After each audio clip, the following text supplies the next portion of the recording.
This is a little safety notice about neodymium magnets.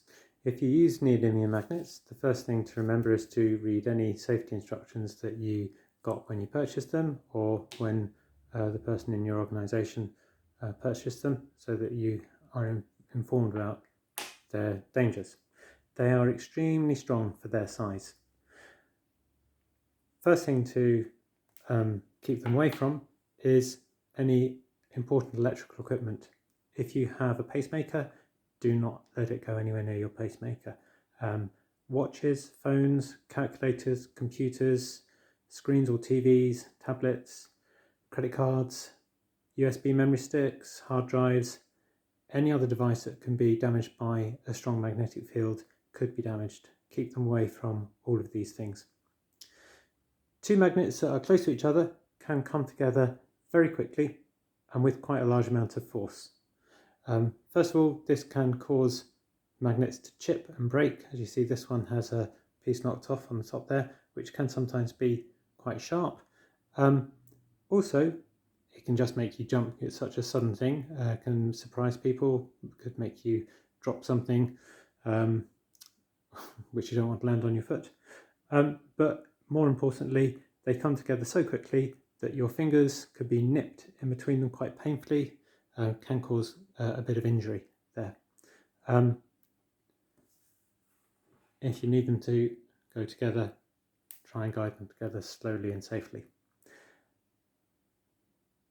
Magnets should never be swallowed. Magnets should be never placed in mouths, up noses, or anything like that.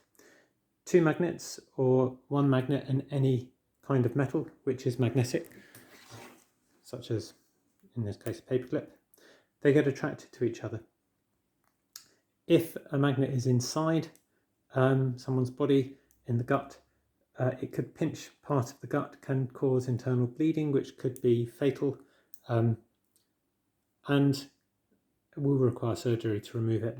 If they're up someone's nose, sometimes those little magnetic earrings that people get, so you have a magnet on the back and the earring on the front.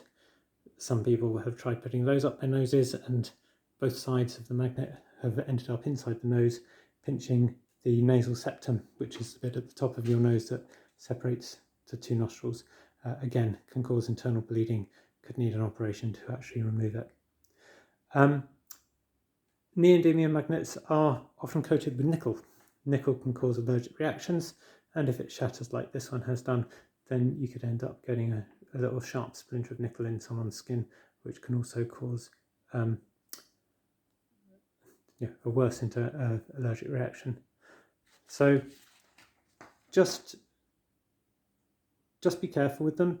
Make sure everyone using them knows the safety procedures and knows the dangers, and above all, make yourself a risk assessment. Follow your own organisation's guidelines. If you're working in a school, for example, make a risk assessment in accordance with the school guidelines and count out all of the magnets that you give out, count back in the same number. Make sure you get everything back at the end of the lesson.